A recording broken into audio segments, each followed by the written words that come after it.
Hello, everybody. Welcome to episode 28 of the 407 and Beyond Vacation podcast. I'm your host, Bruce Beal, and on today's show, we talk about the latest Disney and Universal news and discounts, including Disney's Alinity Resort opening up next month and an unbelievably good deal at Universal Orlando that you will want to make sure that you hear about. At the end of the show, I talk with contributor Val Inslee about what we are missing most in the parks and what we are most excited to get back to quote unquote normal. So the 407 and Beyond Vacation podcast is sponsored by 407 and Beyond Vacation Company, Disney and Universal experts who help plan your family's vacation. So all you have to do is show up, have fun, and create family memories. As always, our services are free to you. Visit us on the web at www.407vacations.com. So let me introduce today's guest also to help me get through the news today, and that is contributor Val Inslee. Val, thanks for joining us. Thanks for having me again. Yeah, well, you're a fan favorite, so it's always advantageous for me to have you on the show. So That's nice. how you been? Good. Good. Anything new with you?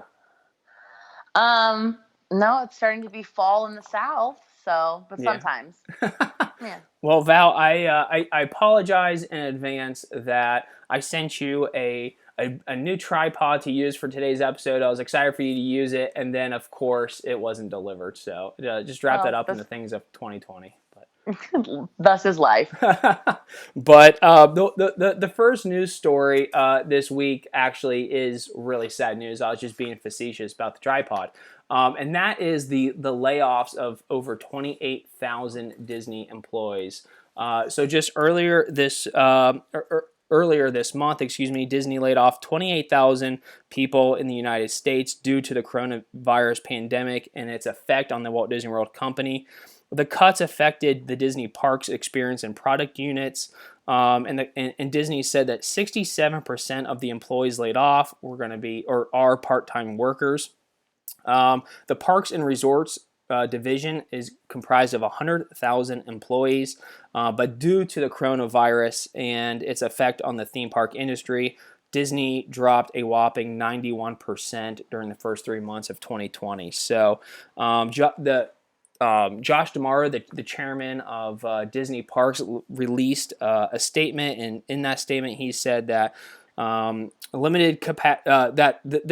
staffing cuts were necessary due to limited capacity due to physical distancing requirements and the continued uncertainty regarding the duration of the pandemic. He says it's a difficult time. As difficult as this decision is today, we believe that the steps we are taking will enable us to emerge a more effective and efficient operation when we return to normal. Val, I know that we know some folks who were a part of that 28,000 employee cast member layoffs, and I gotta say, this was in a year filled with kind of negative news. This was chalked up as one of the really disappointing pieces of news when it comes to the theme park industry. Yeah, I agree. I think I know that a lot of those people are part-time, but a lot of those people provide a certain level of magic that you can't get anywhere else. I don't know all of the orchestra members for the Grand Floridian. That's no longer going to be a thing. The music that was taking place at Port Orleans, the live jazz pianist, he's also laid off. It's just a lot of musicians and people who add to that extra layer of experience. That's what makes Disney Disney, is the extra touches. And I feel like they got rid of a lot of people that provided that, and that's unfortunate. Yeah, it's unfortunate for them. And of course, we feel for them, and I do know that there are a couple of organizations putting together food pantries and assistance for those laid off cast members. So maybe we'll put those links in the description below here. But it's just sad news, and on multiple fronts. One, they lost their jobs, but it's cast members who bring the magic to Walt Disney World, whether it be in the theme parks or in the resorts, as you said, with the orchestra or Yeehaw Bob over at Port Orleans Riverside. And so just on two fronts, it's sad that they lost their jobs, but it's also sad because they bring the magic, what the cast member experiences in the parks, and now guests are not going to have those connections to some of those more, really involved magical cast members. Yeah. One of my favorite performers for Frozen Ever After decided to not come back to Oh, Frozen really? Ever After. Yes. And I'm so sad. The Frozen sing along is one of my favorite things, and he really just elevated it. So, I mean, good luck to his new adventure at being a stay-at-home dad, but I'm devastated. Yeah, I mean those are just part of the effects of what Disney is doing to try to cut overhead costs and everything else. Um, Right. I think it's interesting, and politics aside, it's interesting that Josh D'Amaro kind of made a specific point, kind of putting partial blame on the state of California for what he quotes as unwillingness to lift restrictions that would allow Disneyland to reopen. So he puts a little bit of the responsibility on California, saying, hey, we were ready to open on July 17th, and because of state restrictions, Disneyland has been unable to open. And right now it's the only park that's not open. And so, what are your thoughts, one, on Disneyland not being open to this day, here going in the second week of October, and what are your thoughts on kind of Josh D'Amaro kind of pointing that out to everybody?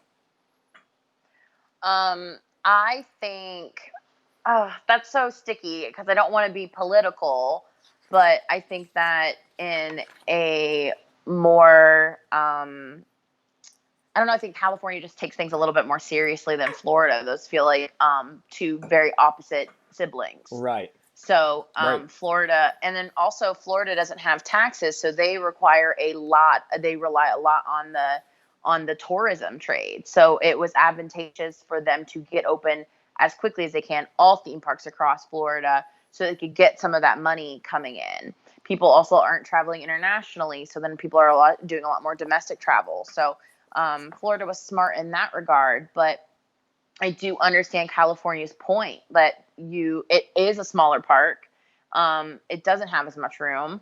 It doesn't have as many resorts. I think it would be, even at limited capacity, it would be hard. I don't know, to do it safely. And so California is trying to say we're not rushing into anything until we absolutely know we can do it safely. Where Florida is kind of like, meh, all in, yeah. Yeah, well, So Florida is all in because I saw that earlier this week they announced that sporting events can go back to 100% capacity if they choose. So it makes me so nervous. I know. Well, like you said, vastly different approaches between Florida and California.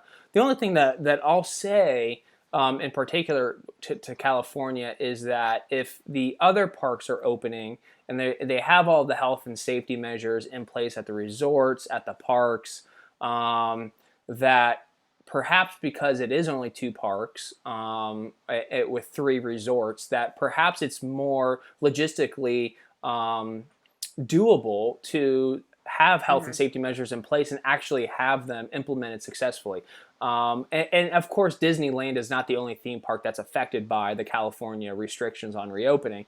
But I mean, I think Josh D'Amaro really brings that front and center by, making the point saying Disneyland's ready to reopen, but we can't. Now it's affecting people's jobs. So, right, wrong, or indifferent, I just feel really bad for all the laid off, cast members, and hope that they can either, find work quickly in their industry, or Disneyland and some of these other theme parks, eventually begin hiring again. But it's kind of hard to tell when they're going to hire again. So.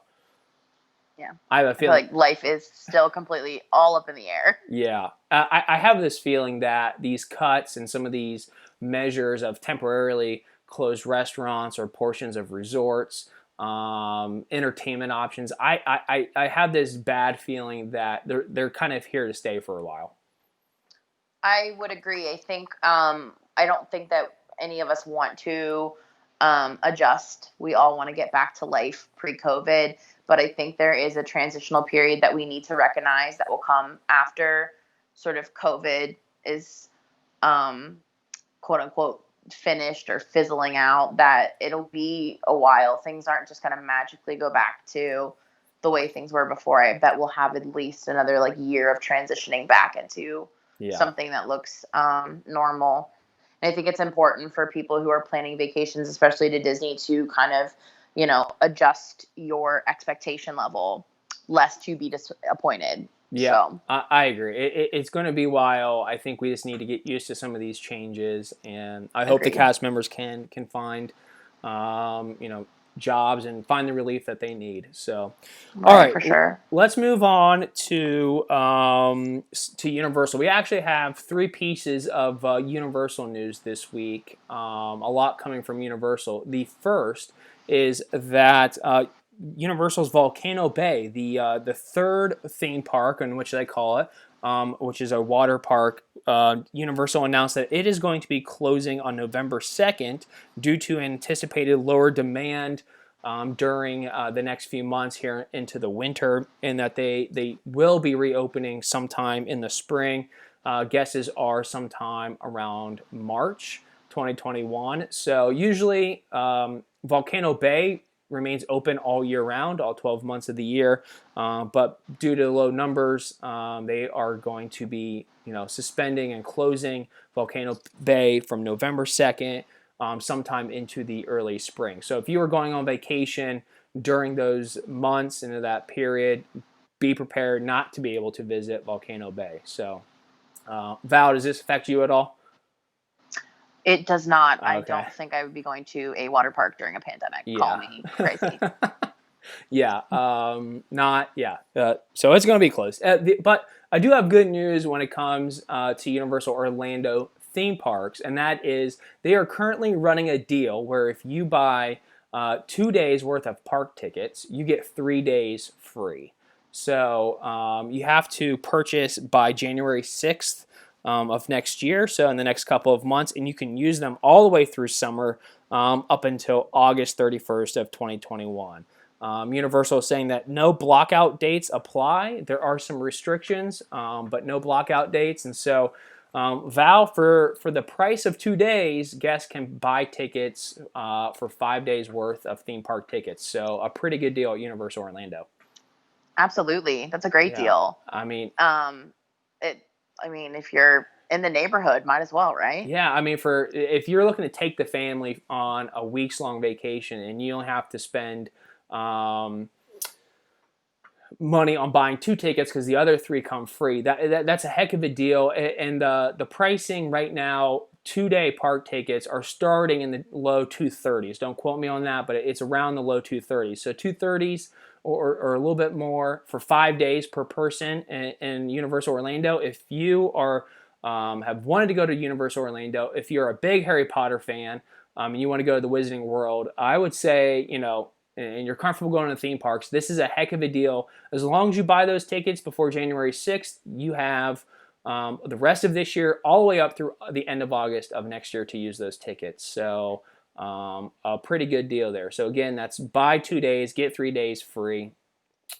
through August 31st of 2021. So big deals coming from Universal. And if you want to learn more about this deal, you can visit our website at www.forestmvacations.com. Click on destinations and find Universal Orlando. On that page, we have all of the current deals at Universal Orlando, so you can find which one is best for your family. And of course, you can get in contact with one of our vacation planners who can help you plan your Universal vacation. So part of also why that's a big deal is Universal announced the opening of their Velocicoaster, Jurassic Park or Jurassic World themed, newest roller coaster, which is set to open in summer of 2021. So if you buy these discounted tickets and you use them in summer of 2021, you might just be there for the opening of Velocicoaster, which we do have an article on our site that you can find and watch a POV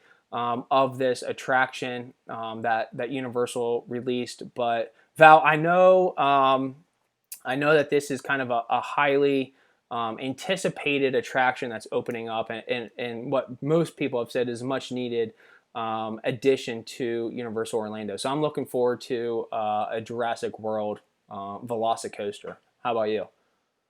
Absolutely. Plus the Jurassic World movies are fantastic and a great like reboot to this franchise. So the artwork looks really cool. The concept looks really neat. Like I think exactly what they need to sort of up their game on that side of the park. You're right. Yeah, exactly. So let me, Val, let me read the description from Universal on the Velocicoaster. It says, "Get ready for a new species of roller coaster speeding through the jungle, rising high above the terrain. It's the Jurassic World Velocicoaster. Board your vehicle for a high-speed dash through the park's Raptor paddock. You'll feel the rush of the hunt as you race alongside these nimble predators, twisting and soaring above the land and water.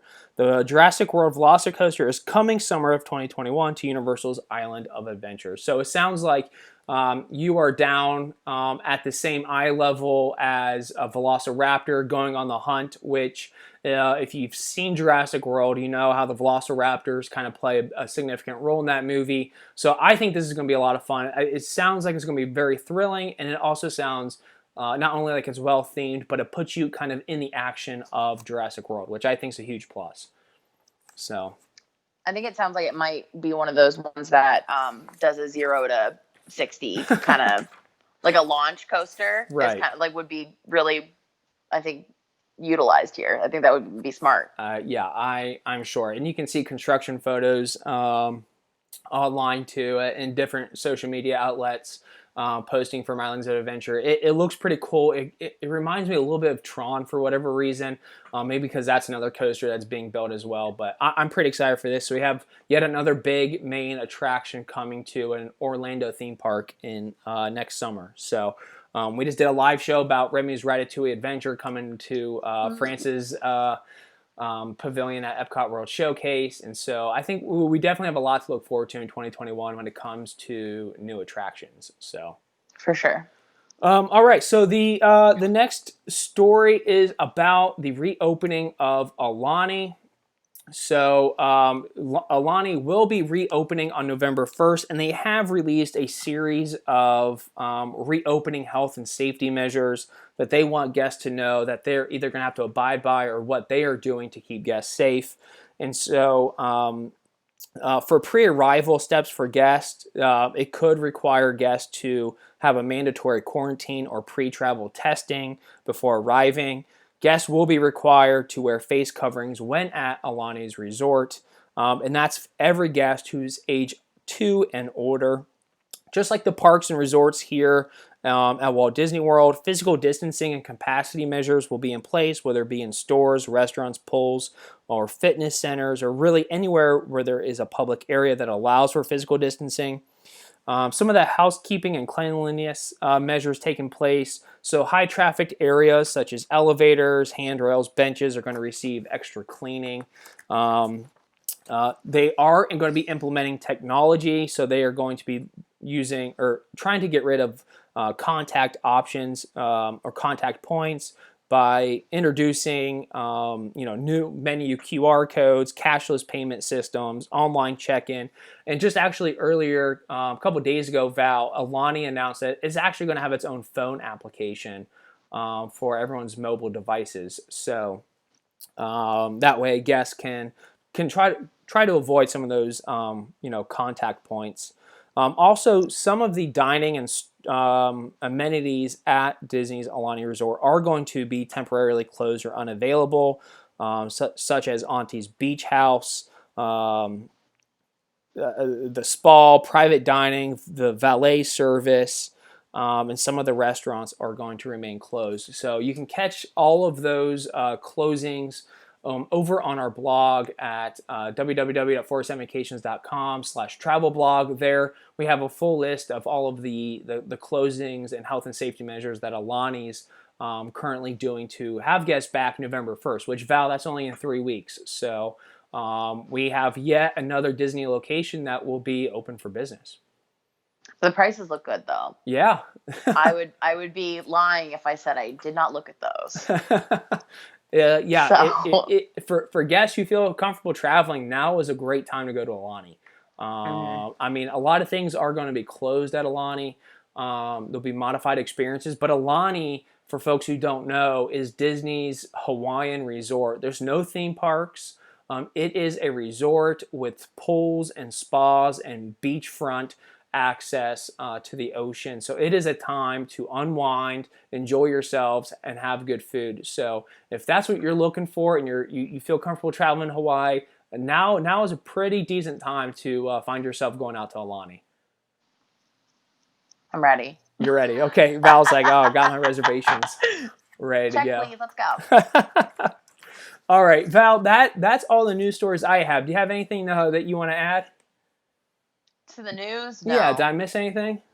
I don't think so. I think that's I mean, it's a heavy week. It's a heavy week for news. Yeah. Not in just Disneyland, but everywhere. So. Yeah. All right. Well, with that, Val, I want to talk about here at the end of the episode.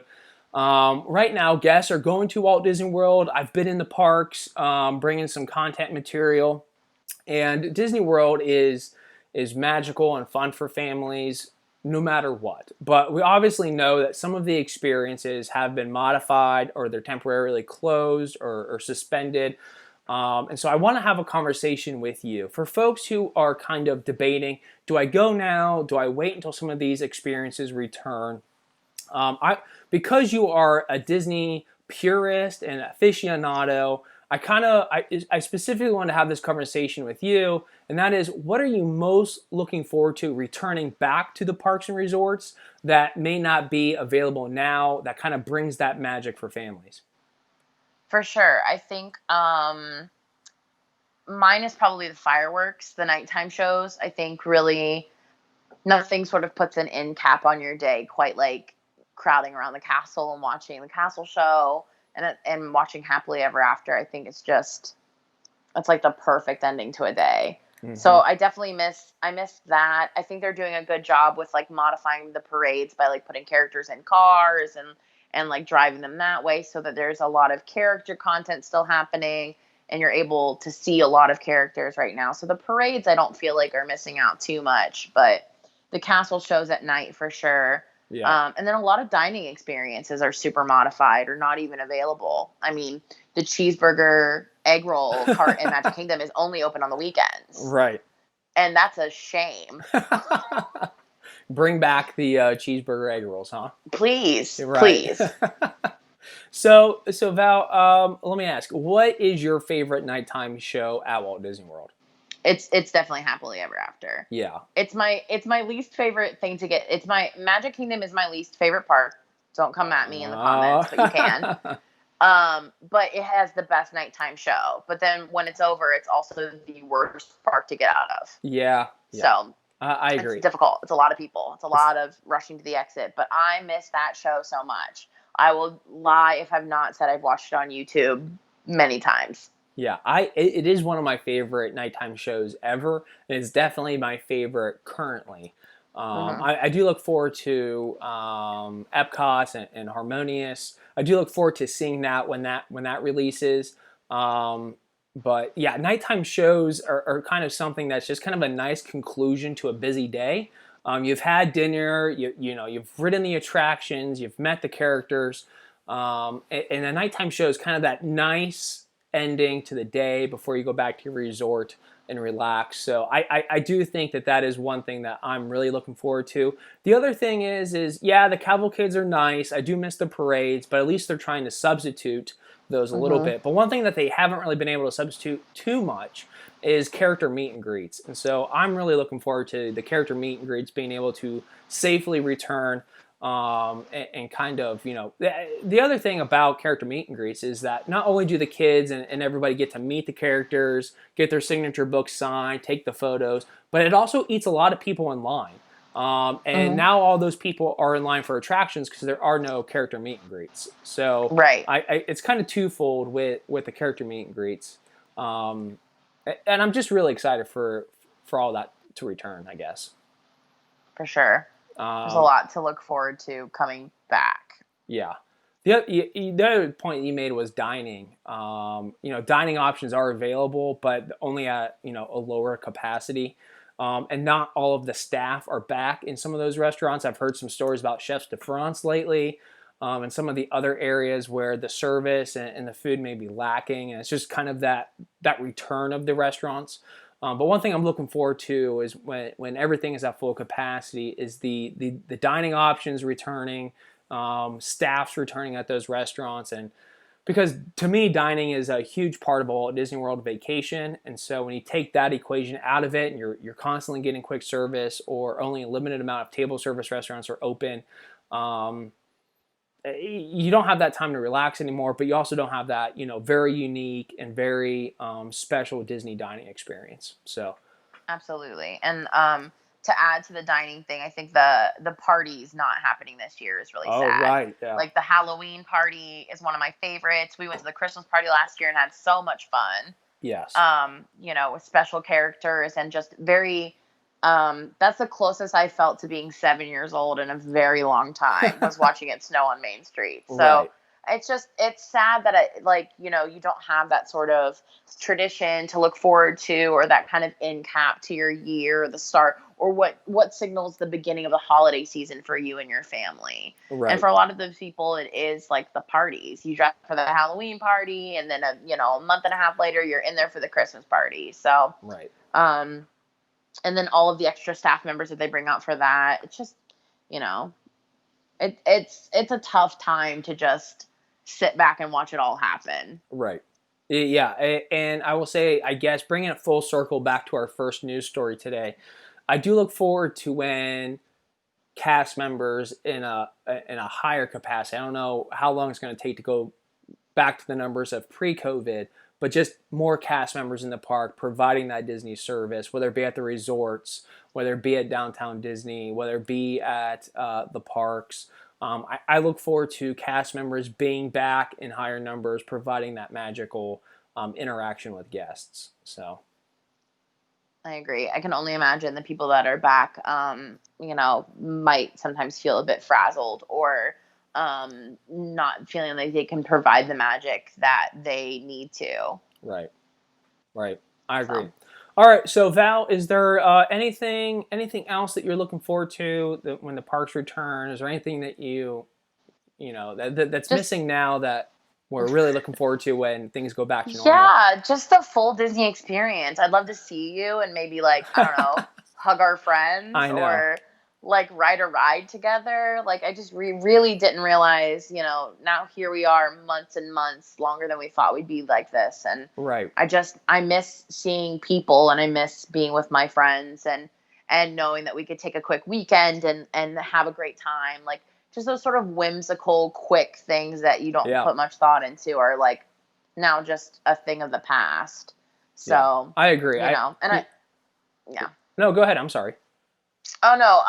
I was also just going to do a little asterisk that if for anybody who's never been to the parks before and thinks this is a great time, and I would say, sure, go, because you don't know what you're missing, but make sure that you double back in a few years to see what it fully looks like. I think that's great advice.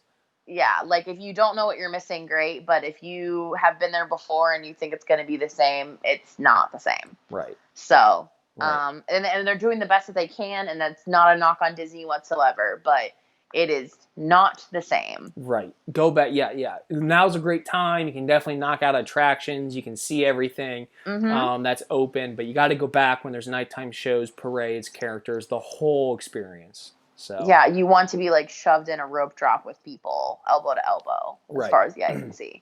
Right. Yes, absolutely.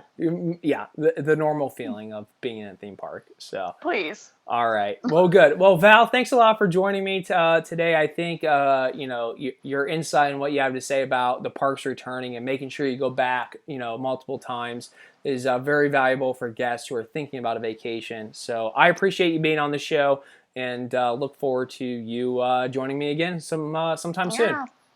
Thanks for having me, as always. All right, Val. We'll talk to you later. Bye. Bye.